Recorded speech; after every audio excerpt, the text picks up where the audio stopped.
Shri Venkateswara gold తాకట్టులో ఉన్న మీ బంగారాన్ని విడిపించి కొనబడును.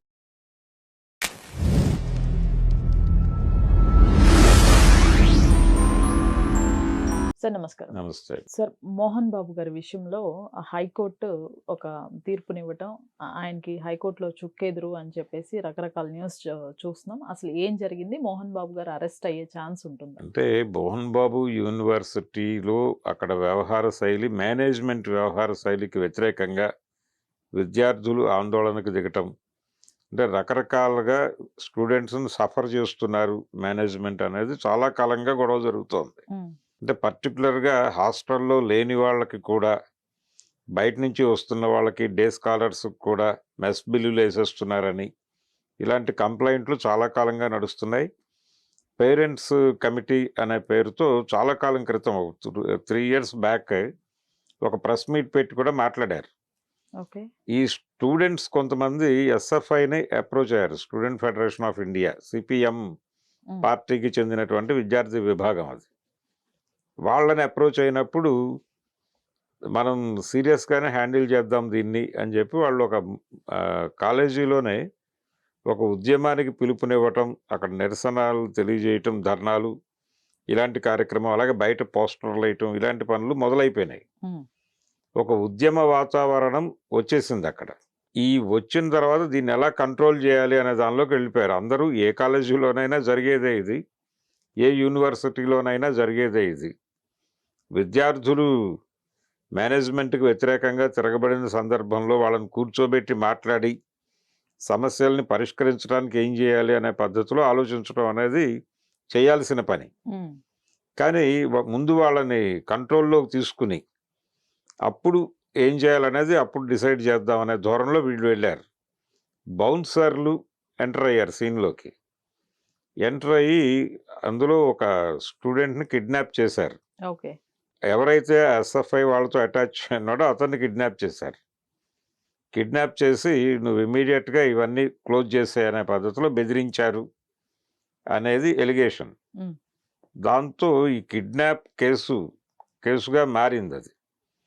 ఒక బలమైనటువంటి పొలిటికల్ పార్టీతో కనెక్ట్ అయి ఉన్నటువంటి ఒక విద్యార్థి సంఘం నుంచి జరిగిన గొడవ కనుక వాళ్ళు కూడా బలంగానే ఉన్నారు. ఓకే.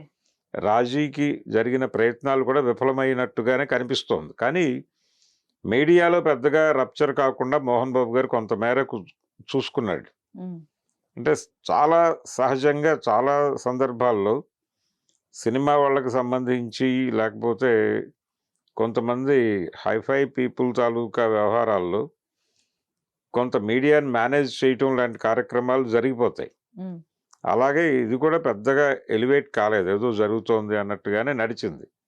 కానీ ఆ కాలేజీలో అవకతవకలు జరుగుతున్నాయి అనేది చాలా కాలం క్రితం, అంటే మోహన్ బాబు రెండో కుమారుడు మనోజ్కి, మోహన్ బాబు పెద్ద కొడుకు విష్ణుకి మధ్య గొడవలు జరిగినాయి. ఓకే. ఆ గొడవలు జరిగిన సందర్భంగా కూడా మనోజ్ అన్నాడు, ఈ బిల్లులు చాలా ఎక్సెస్గా వేస్తున్నారు, బయట ఉంటున్న వాళ్ళకు కూడా వాళ్ళు లోపల హాస్టల్లో స్టే చేస్తున్నట్టుగా అలా వేసేస్తున్నారు. అలాగే మోహన్ మంత్ర అని వాళ్ళు ఒక కార్యక్రమం చేస్తారు. ఆ మోహన్ మంత్ర కార్యక్రమానికి చాలా ఎక్కువ డబ్బులు వసూలు చేస్తున్నారు అనేది తర్వాత వీళ్ళు లేట్గా వెళ్ళినా లేకపోతే ఏం జరిగినా కానీ వాళ్ళకు ఒక యాప్ ఉంది. ఆ యాప్లోకి వీళ్ళు ఎంటర్ అయిపోయి మేనేజ్మెంట్ ఫైన్స్ వేసేస్తున్నారు విస్తృతంగా. ఆ ఫైన్ పేమెంట్ చేయకపోతే, అంటే ఇప్పుడు మనం చలాన్ పే చేయకపోతే ఎలాగైతే వెహికల్ పట్టుకెళ్ళిపోతారో అలాగే వీళ్ళ మీద ఇమ్మీడియట్గా చర్యలు తీసేసుకుంటున్నారు.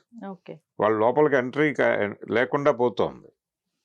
దానికి ఈ యాప్ ట్రాక్ చేస్తే సరిపోతుంది.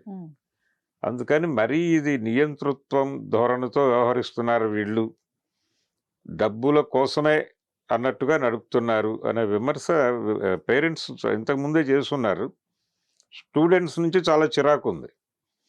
నిజానికి గతంలో ఈ పరిస్థితి లేదు. మోహన్ బాబు గారు శ్రీ విద్యా నికేతన్ అనే పేరుతో ఆ ఇన్స్టిట్యూట్ నడిపిన రోజుల్లో స్టూడెంట్స్తో చాలా ఫ్రెండ్లీగా ఉండేవాళ్ళు, అందరూ హ్యాపీగానే నడిచింది అంతకాలం. ఈ మోహన్ బాబు వర్సిటీగా మారటము, కొంత విష్ణు వీళ్ళ చేతుల్లోకి వ్యవహారాలు వచ్చిన తర్వాత వీళ్ళు కొంచెం బిజినెస్ మోడల్లోకి తీసుకెళ్లే ప్రయత్నం అయితే చేస్తున్నారు. ఆ రోజుల్లో ఆయన చెప్పేవాడు, కొంత బిజినెస్ ఉన్నమాట వాస్తవమే కానీ మేము ట్రస్ట్గానే నడపాలనుకుంటున్నాం దీన్ని, కాబట్టి పేద పిల్లలకి కొంత ఆధారంగా నిలబడాలి, మంచి విద్యనివ్వాలి, ఇలాంటి కొన్ని లక్ష్యాలు ఉన్నాయి మాకని చెప్పుకునేవాడు మోహన్ బాబు గారు. అలాగే చాలామందికి ఆయన ఉచిత విద్య ఇచ్చినటువంటి పరిస్థితి కూడా ఉంది ఆ కాలేజీలో. అవన్నీ ఒక దశలో నడిచినాయి. కానీ ఎప్పుడైతే వీళ్ళు టోటల్గా మనం చారిటీ చేయటం లేదు, బిజినెస్ చేయాలి అనే ఒక నిర్ణయానికి వచ్చారు. విద్య అనేది వ్యాపారమే. ప్రభుత్వాలు విద్య వైద్యం నుంచి వైదొలిగి చాలా కాలమైంది. 95 నుంచి సీరియస్గా తప్పుకున్నాయి. కాబట్టి ప్రైవేట్ వర్సిటీలు, ప్రైవేట్ ఇన్స్టిట్యూషన్స్, ప్రైవేటు ఆసుపత్రులు ఇవన్నీ పెరిగిపోయి ఈ రీఎంబర్స్మెంట్ కోసం ఇంజనీరింగ్ కాలేజీలు ఇలాంటి పరిస్థితి. అలాగే ఇన్సూరెన్స్ డబ్బుల కోసం ఆసుపత్రులు వెలుస్తున్నటువంటి దశలోకి వచ్చేసాం మనం. ఇక్కడ కూడా అదే జరిగింది. ఈ ఫీజు రీఎంబర్స్మెంట్ గురించి ఆయన ఒకనొక దశలో, అంటే లాస్ట్ టైం చంద్రబాబు గారి పరిపాలనలో రోడ్డు మీదకి వచ్చి ధర్నాలు చేసిన చరిత్ర ఉంది మోహన్ బాబు గారికి. కాబట్టి వ్యాపారం అనేది చేయాలనుకున్నప్పుడు కాన్షియస్గానే ఫీజులు, దాని మీద వేసేటువంటి ఫైన్స్, అది మేనేజ్మెంట్ తన ధోరణిలో తాను చేసుకుంటూ వెళ్ళిపోతుంది. వీళ్ళకి బర్డెన్గా మారింది అది. ఈ బర్డెన్గా మారిన సందర్భంలో వీళ్ళు తిరుగుబాటు ప్రకటించారు విద్యార్థులు. దాన్ని కూర్చుని సాల్వ్ చేసుకోవాల్సిన వ్యవహారాన్ని రచ్చకెక్కించారు. రచ్చకెక్కించటంలో ఒక దశలో మనోజ్ కూడా వీళ్ళకి కొంత ఆజ్యం పోసాడు. కానీ తర్వాత తను కన్విన్స్ అయ్యాడు. ఎక్కడో ఏదో రాజీ జరిగింది వాళ్ళ మధ్య, పిల్లల మధ్య. ఇప్పుడు ఆయన కలగజేసుకోవటం లేదు. ఆ రోజున ఒక మాట అన్నాడు ఆయన. లాస్ట్ వాళ్ళ మధ్య గొడవ జరుగుతున్న టైంలో సంక్రాంతికి ఈయన వెళ్ళే ప్రయత్నం చేశాడు కాలేజీలోకి, యూనివర్సిటీలోకి. ఎంటర్ కానివ్వాల, గొడవలు జరిగినాయి, కొట్టుకున్నారు దాదాపుగా. ఆ సందర్భంగా మీడియా ముందుకు వచ్చి, లోపల పిల్లల్ని చాలా వేధిస్తున్నారు, పిల్లలు సఫర్ అయ్యి ఏదైనా గొడవకి దిగితే మేము కూడా జవాబుదారీ అవుతాం. ఎందుకంటే తను కూడా బోర్డులో ఉన్నాడు, నేనున్నాను, మా బంధువులు కొంతమంది ఉన్నారు, మమ్మల్ని ఎవరిని లోపలికి రానివ్వట్లేదు, కానీ రేపు పొద్దున మేమందరం కూడా బాధ్యులం అవుతాం దానికి. ఎందుకు ఇలా చేస్తున్నారో అర్థం కావట్లేదని మీడియా ముందు మాట్లాడాడు తను. సో అందులో గొడవలు ఉన్నాయనేది వాస్తవం, ఎవరు ఎన్ని చెప్పినా. దాదాపుగా ఇదే పరిస్థితిలో ఆయన మీద కిడ్నాప్ కేసు, ఈ బౌన్సర్లు వచ్చి కిడ్నాప్ చేయటం, ఇది మొత్తానికి పోలీస్ స్టేషన్కి వెళ్ళింది, అక్కడి నుంచి కోర్టుకు చేరింది. అంటే మోహన్ బాబు గారు వేసుకున్నాడు, ఇందులో నుంచి తనని తప్పించాలని కోరుతూ ఆయన కోర్టుకు వెళ్ళాడు. అయితే వీళ్ళు ఆధారాలు ఇవన్నీ కోర్టుకు సమర్పించారు. కోర్టు కన్విన్స్ అయింది, వీళ్ళు చూపించినటువంటి ఆధారాలతో కన్విన్స్ అయ్యి, అలా ఎగ్జంప్షన్ ఇవ్వాల్సినటువంటి అవసరమే లేదు, ఎక్స్క్యూజ్ చేయాల్సిన అవసరం అంతకంటే లేదు, కాబట్టి మీ పద్ధతిలో మీరు కొనసాగండి అని పోలీసు వారికి చెప్పేసింది. చెప్పింది కాబట్టి ఇప్పుడు వాళ్ళు ఎలా కొనసాగుతారు, ఆయనతో ఎలా ప్రొసీడ్ అవుతారు అనేది చూడాలి. ఆయన ఎలా ప్రొటెస్ట్ చేసుకుంటాడు అనేది ఒక మహిళా జడ్జి గారు చెప్పారు. కుదరదు అలాగా, అంటే కనిపిస్తున్న ఆధారాల ప్రకారం, వాళ్ళు చూపిస్తున్న ఆధారాల ప్రకారం ఏదో జరిగింది అనేది అర్థమవుతోంది. కాబట్టి ఎస్టాబ్లిష్ అయిన ఫ్యాక్ట్స్ ప్రకారం ఆయనకి దీని నుంచి మినహాయింపు ఇవ్వడం కుదరదు అని చెప్పింది ఆవిడ. అలా ముగిసింది మోహన్ బాబు గారి యూనివర్సిటీ గొడవ.